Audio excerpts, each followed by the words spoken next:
So, if the past decade was all about hyperglobalization, the current phase we're in is about the reorganization of global trade. We're in a phase of global trade reorganizing itself along highly geopolitical lines. This all meshes together in a very messy way where it's a series of wake up calls. That's Reva Goujon, Director for Corporate Advisory at the Rhodium Group. The number, intensity, and length of violent conflicts worldwide is at its highest level since the end of the Cold War. What's more, nearly every single industrialized nation is retooling policies that will rework and remap trade relations, with important implications for U.S. exports. But what does this all mean for rural America? Hello, I'm Terry Vishwanath, the energy economist at CoBank, and I'm joined by my colleague Tamara Reynolds, a managing director at the bank, and we're going to consider these issues on today's podcast. Hey, Terry. We had an opportunity to meet up with Reva at CoBank's Executive Forum in August, and I was really struck by the comments she made about the quickly evolving landscape for international trade and what this means for the rural economy. So overall, U.S. farmers and ranchers export more than 20% of what they produce. That figure's nearly doubled over the past 2 decades. So international trade, whether you view it from an ag or a manufacturing lens, is vital for the economic health of these communities. But according to Reva, we're living through a period of accelerated geopolitical change, and that could impact those communities. Here's some context on how she frames the current cycle of international relations, or the everything, everywhere, all at once moment that is unfolding in the world, and why the global capital markets might have been taken by surprise by these events. And this is something that has been in motion now for decades. We're just at a point where the symptoms of many of these deep structural trends are manifesting. So it's kind of in your face all at once. And so what's happening here? When we look at the global trade picture overall, you hear a lot of buzzwords, right? Is the world deglobalizing? Is this peak globalization, et cetera? The way I see it and what the numbers seem to show so far is really it's the reorganization of global trade that we're witnessing. So that doesn't mean a net decline in trade volumes. It actually just means in some cases it can be an increase as we're moving a whole bunch of things around. I think it's important to bear in mind that whether we're talking about disruptive technologies, aging demographics, great power competition, the reorganization of global trade, climate and energy transitions, these are all forces that have been in play for, let's say, at least 4 decades, right? And so when you see a Goldman Sachs saying it's all geopolitical, it's because it's manifesting that way right now. We anchored the conversation back to the discussion of a world at war. As of last year, a quarter of the world's population, or 2 billion people, lived in a conflict-affected area. So is the current geopolitical environment and conflict driving the change in trade? If we had to look at 3 big structural factors affecting global trade flows, one would be geopolitical risks and the diversification efforts attached to that. So that's where you hear de-risking a lot in that conversation. What does it actually take to diversify those supply chains away from what's termed as foreign entities of concern, whether we're talking about China, Russia, or others? That's a complicated process, but one very much in play. 2 is the revival of industrial policy, very much linked to those geopolitical concerns, but also with an intent to revitalize the manufacturing base within advanced economies, create jobs, promote more, wealth equality, upskill labor. And then I would say when we look at climate issues overall and how to mitigate carbon footprints in shipping and transport, this is also something that's going to lead to more regionalized trade, avoiding longer transport times and allowing for clusters of manufacturing to take place so that you're not shipping goods from one end of the world to another, but that you can localize more effectively, especially as defensive trade measures like carbon tariffs come into play. But there are real challenges of remapping the world, given current dependencies and other factors that restrict trade pathways, not to mention domestic agendas for economic growth and security. And of course, the elephant in the room, which is the U.S.-China relations, right? Issue of the day, of course, is diversifying away from China under this broad de risking banner and still dealing with very sticky dependencies in critical inputs and electronic supply chains and a whole host of other things. So, that is one very, very big catalyst in play. Related to that is the revival of industrial policy. So, again, more buzz terms, nearshoring, reshoring, all of this, right? What does it mean? It's reviving the industrial base, not just in the US, but this is across G7 and other partners that get pulled into these ecosystems, depending on what their trade advantages are. Upskilling labor for sunrise, clean tech industries, the job creation that is intended to come with that, and so on. Another driver is just where are we in broader macroeconomic developmental cycles? The big one here being, of course, China again, moving up the value chain. Also, you see this in countries like Indonesia and others, where, as you try to move up the value chain, you're going to put certain trade barriers in place to ensure that movement happens. And then you're going to see trade flows follow. So, movement towards Southeast Asia, other parts of Latin America. And clean tech value chains will catapult countries in this process. So, Bolivia, Chile, the Democratic Republic of Congo, Canada, Australia, all of these countries become extremely relevant in short order. As these countries start to move up and up and up, you look at things like labor competitiveness, where you diversify at certain segments of those supply nodes. What are each of these countries capable along each of these critical value chains? Reva, you mentioned that we're seeing a tremendous revitalization in the industrial policies for developed nations.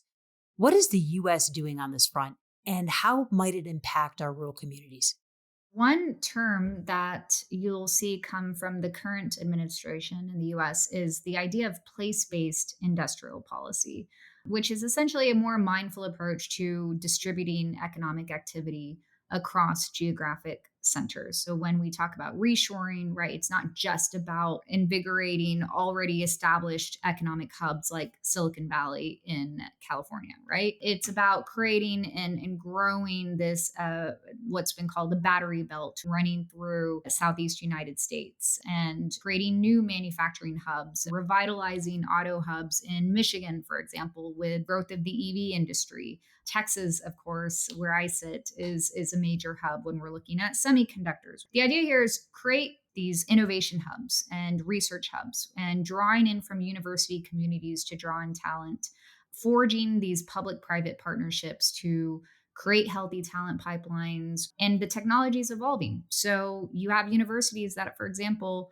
building out clean rooms for semiconductor manufacturing, which is a very advanced technological process. That is really cool to be a university student and be in that environment already, so that when you enter the workforce, you have that experience. And companies investing in those efforts because they need the talent and the labor to underpin these industrial policies as well. Sort of incubated the next cycle of manufacturing at our universities. That is really exciting. Tamara, you and I had a chance to tour Arizona State University's Laboratory for Energy and Power Solutions. That's right. But other developing nations are probably also developing competing policies and establishing these private public partnerships, right?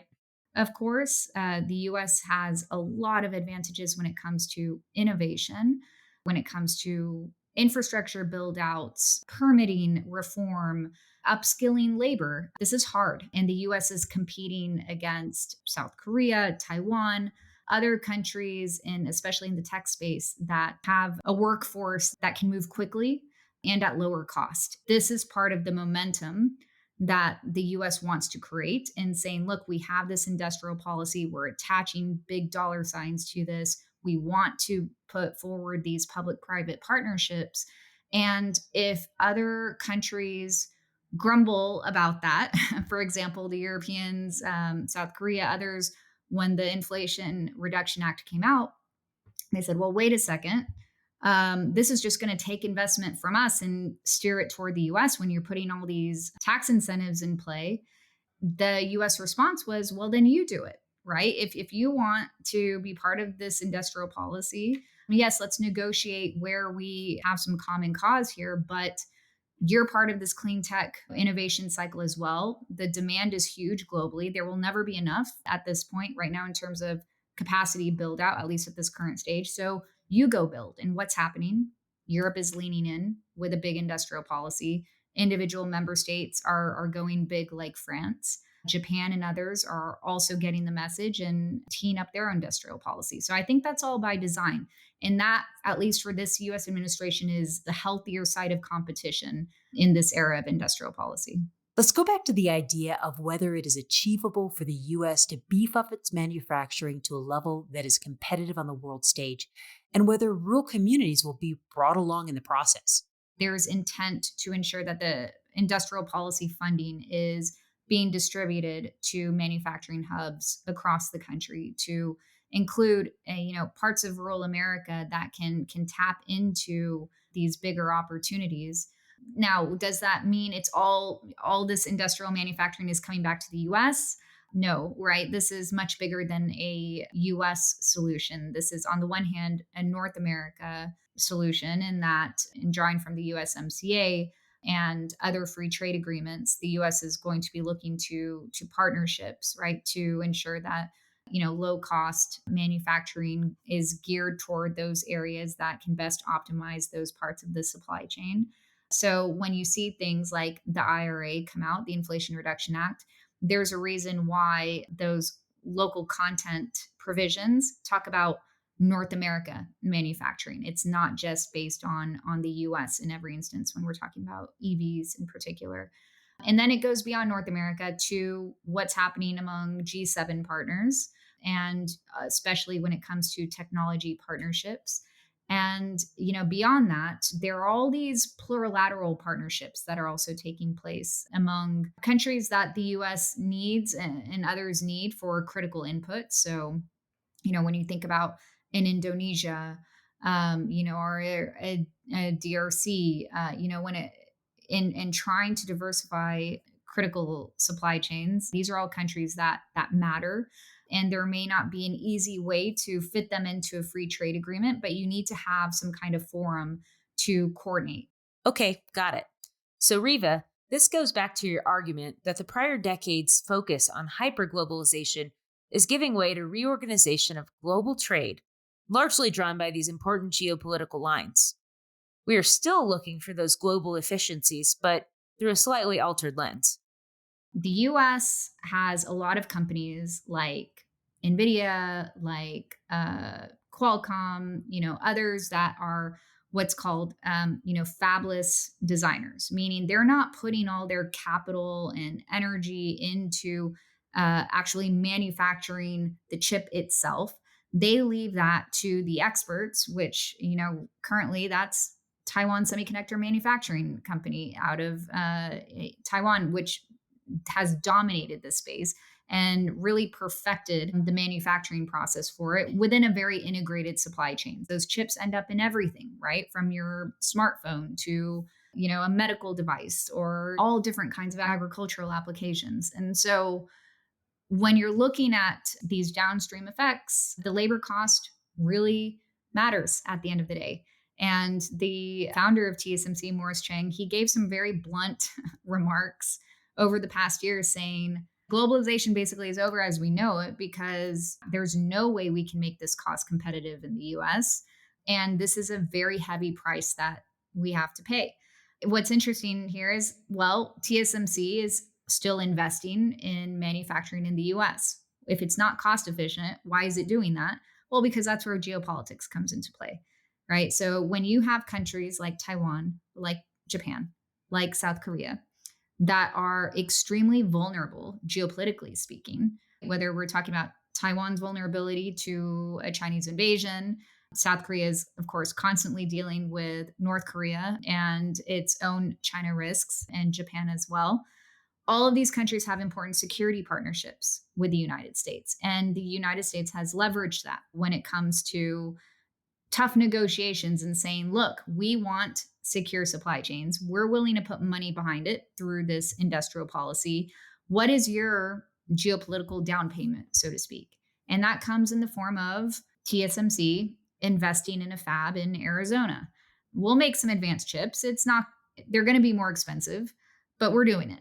And the same thing is happening with investments in Germany and elsewhere. It's expensive, but they're doing it.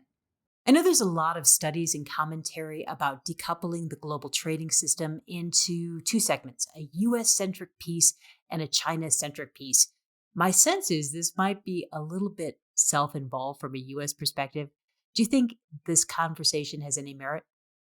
On the one hand, the idea of having like a Cold War economic system where it's two distinct blocks of trading partners and very divided supply chains, that's not really possible in the current context.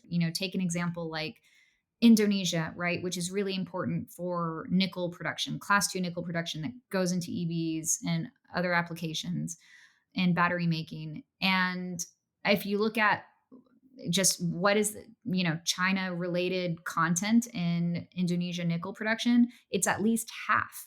So you can't just exclude certain partners based on a China factor, because you need those critical inputs, right? The Europeans are not saying no to Chinese investment. They're still saying that, okay, a Chinese battery company can come and invest, but it has to be on European soil. That is a different dynamic than what you see happening in the US, where there's a harder line being set around that. So the point is, the lines are much more blurry in the current geopolitical dynamic. China's role in these supply chains remains pervasive. And so it's very hard to just kind of cut off one particular source overnight without creating massive inflationary impacts that then creates big political problems. And at the end of the day, politicians don't want big political problems when it comes to inflationary impacts on their constituencies. So they're always arresters along the way. Now, in more advanced technology supply chains, decoupling is happening. You can already see this in when you look at like kind of the bleeding edge of the semiconductor space and the inputs to manufacture those and where China's weaknesses are. That's where you can have real decoupling happening, a more bifurcated system. But all in all, no country has the luxury of self sufficiency in the current geopolitical climate. And it's those dependencies that are going to lead to some very creative negotiations, and even between partners, where you can have like minded interests among the US, Japan, Europe, for example, but there are a lot of pending trade battles as well that are in play. That makes sense, but let's focus on the US capabilities and labor. This seems a particularly important conversation given this year's unprecedented and historic strike action taken by one of the nation's largest labor unions. The thing about industrial policy is that it takes two, right? It takes public private partnerships to make actually bring these goals to fruition. And this is where, on the one hand, on the policy side, you can create conditions and guardrails on things like, screening against investment and inputs from China, for example. On the other hand, on the industry side, there's some leverage to say, well, this is what we need, right, in terms of the talent, to support these mega projects. And this is what we need as well in terms of the H-1B visas, for example, and other types of immigration asks from the policy side. So I think it's going to be very important to see how that actually shakes out. If you look at just polling around this, Gallup polling shows about 68% of Americans see immigration overall as a good thing. There is, I think, an opportunity at hand to rationalize immigration policy. And there's some discussion around this, and you're seeing more scrutiny on the security aspects of this, right? On asylum cases and border protection. But this can also hopefully spur more proactive ways of just drawing in much needed labor and talent to underpin this industrial policy revival. At the start of our discussion, Reva, you mentioned that climate concerns and global decarbonization were impacting trade. Energy concerns are so interwoven with geopolitical and national security concerns that it's really hard to separate them. The challenge, of course, is that we don't have an infinite amount of time to figure it out. Let's talk about security guardrails. In particular, I'm thinking about the European EV probe. And you recently wrote about this at Rhodium. Could you explain? Key question for any policymaker right now is, how do you reconcile your decarbonization goals with your broader national security objectives? And this is really hard. You referenced the recent EU EV probe that was launched. And this was launched by the European Commission, not by any particular member state. But what's happening here, if you step back, is something really interesting in that Europe is actually embracing more of a preemptive approach to China in launching this probe. Now, the US is very comfortable with preemptive policy moves. You see this in, for example, last year, the US did a paradigm shift in export controls around semiconductors to say advanced semiconductors could go into military end use. And therefore, we're drawing a very big line here. And that kind of changed the semiconductor world overnight. But what do you see out of this EV probe from the European Union? It's preemptive. And there's kind of like a never again posture taking place here. What I mean by that is if you look at solar photovoltaic manufacturing, so solar PVs, right? In the late 2000s, Chinese solar PV manufacturers had really relied on foreign technology primarily, especially coming from German companies like Siemens. And there was a lot of state financial support that went up to building this supply chain. Now, China's share of global PV cell production grew from just under 14% in 2006 to 28.7% in 2007, and then up to almost 33% in 2008. And so now the EU, in launching this case, is saying we don't want the same thing to happen again. We've already seen China's share of EU imports in EVs grow from 4% to 16% in value terms.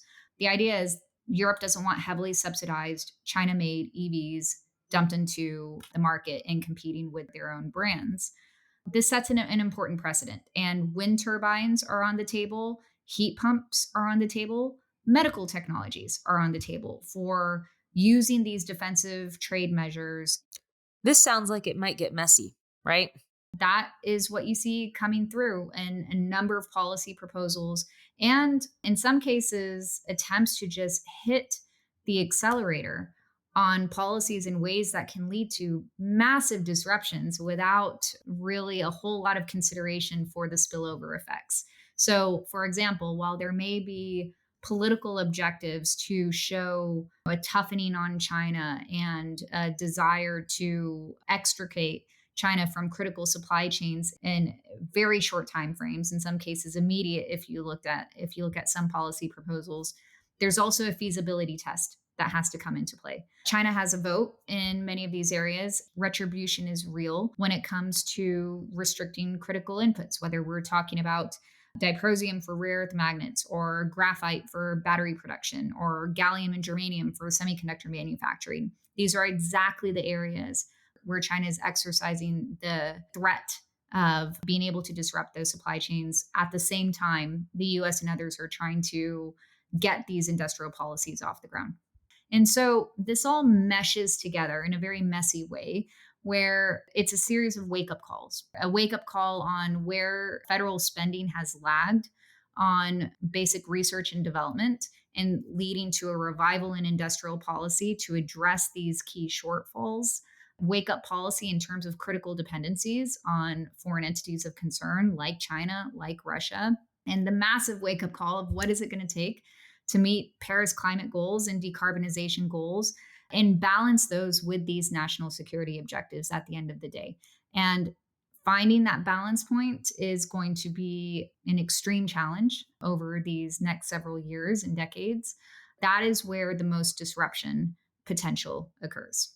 As the U.S. confronts a series of challenges, climate change, global supply instability, and the rise of China foremost amongst them, experts are debating the role of industrial policy and government support for industries that are deemed strategically important.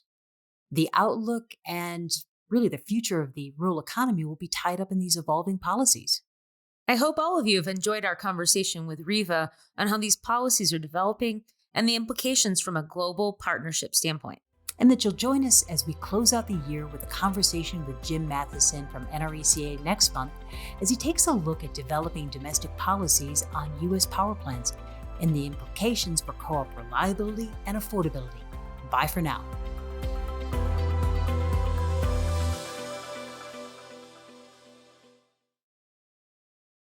CoBank's Power Plays podcast is intended for informational purposes only and the information should not be used without CoBank's express written permission.